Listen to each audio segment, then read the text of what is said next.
چلو خداوند ہم نہایت شکرگزاری کرتے ہیں کہ نیو نیشن یوتھ اور تمام ایلڈرز یہاں پر موجود ہیں NYC میں، کیونکہ آج ان دنوں میں خاص طور پر 40 days with Jesus جب ہم نے شروع کیا ہے کہ پریئر اینڈ فاسٹنگ، تو اس میں ہم سب یہاں پر موجود ہیں ان کے ساتھ، اور یہ بڑا خوبصورت وقت ہے جب ہم یہاں پرستش بھی کریں گے اور کلام میں سے بھی سیکھیں گے۔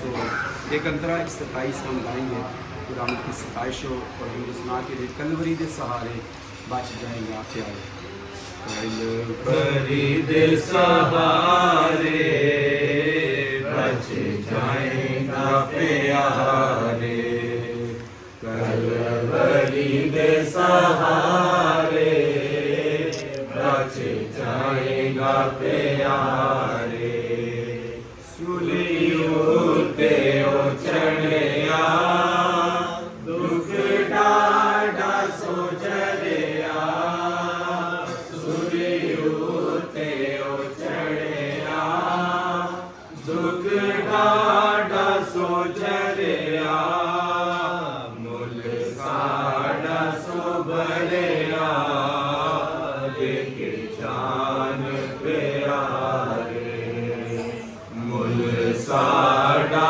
سو بلیا دیکھ جان پیارے، کلوری دے سہارے بچ جائیں گا پیارے۔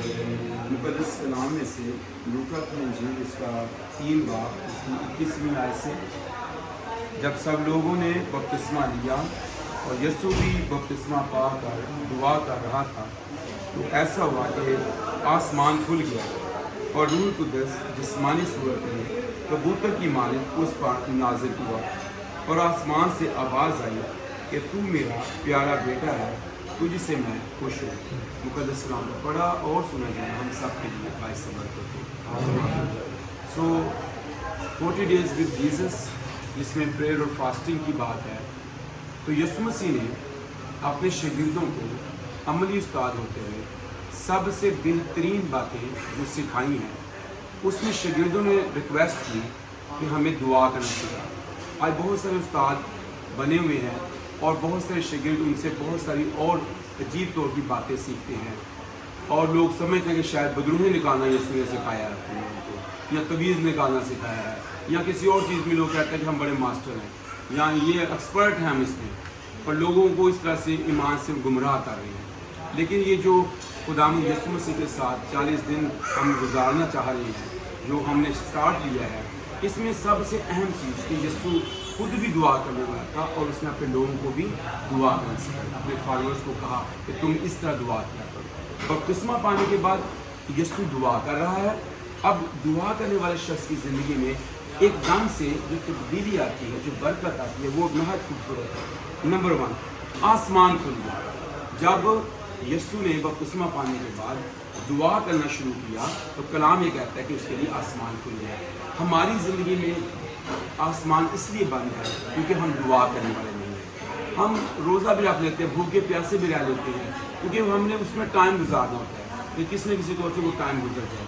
لیکن جب دعا کی بات آتی ہے ہم گھٹنوں کے بعد نہیں ہو پاتے، ہماری کمر جو ہے وہ درد ہوتی ہے، ہمارے گھٹنے جو ہیں وہ درد ہوتے ہیں۔ اس لیے کلام میں لکھا ہے کہ سست گھٹنوں اور ڈھیلے ہاتھوں کو کیا کرو، درست کرو، مضبوط کرو۔ تو جس ایماندار کی دعا مضبوط ہے وہ ایماندار جو وہ کامیاب ہے۔ آسمان اس کے لیے کھلا ہے اور آسمان سے برکتے ہیں، آسمان میں برکتے ہیں، روحانی بھی ہیں، جسمانی بھی ہیں۔ اور جو دعا ہے یہ ایماندار کا کانفیڈنس ہے۔ ایماندار تب کانفیڈنٹ ہوتا ہے، وہ ابلیس کے سامنے تب فتح پاتا ہے جب وہ دعا کرنے ہوتا ہے۔ داؤد اس لیے جاتی جولے کے سامنے کھڑا تھا اور جاتی جولے تو اس سے گھبرا رہا تھا کیونکہ دعا کرنے والا وہ شخص تھا۔ سمسون دعا کرنے والا شخص تھا تو اس نے گدھے کی ایک جبڑے کی ہڈی سے 1000 مردوں کو مار دیا۔ یہ کانفیڈنس ہے، یہ پاور ہے اس کی۔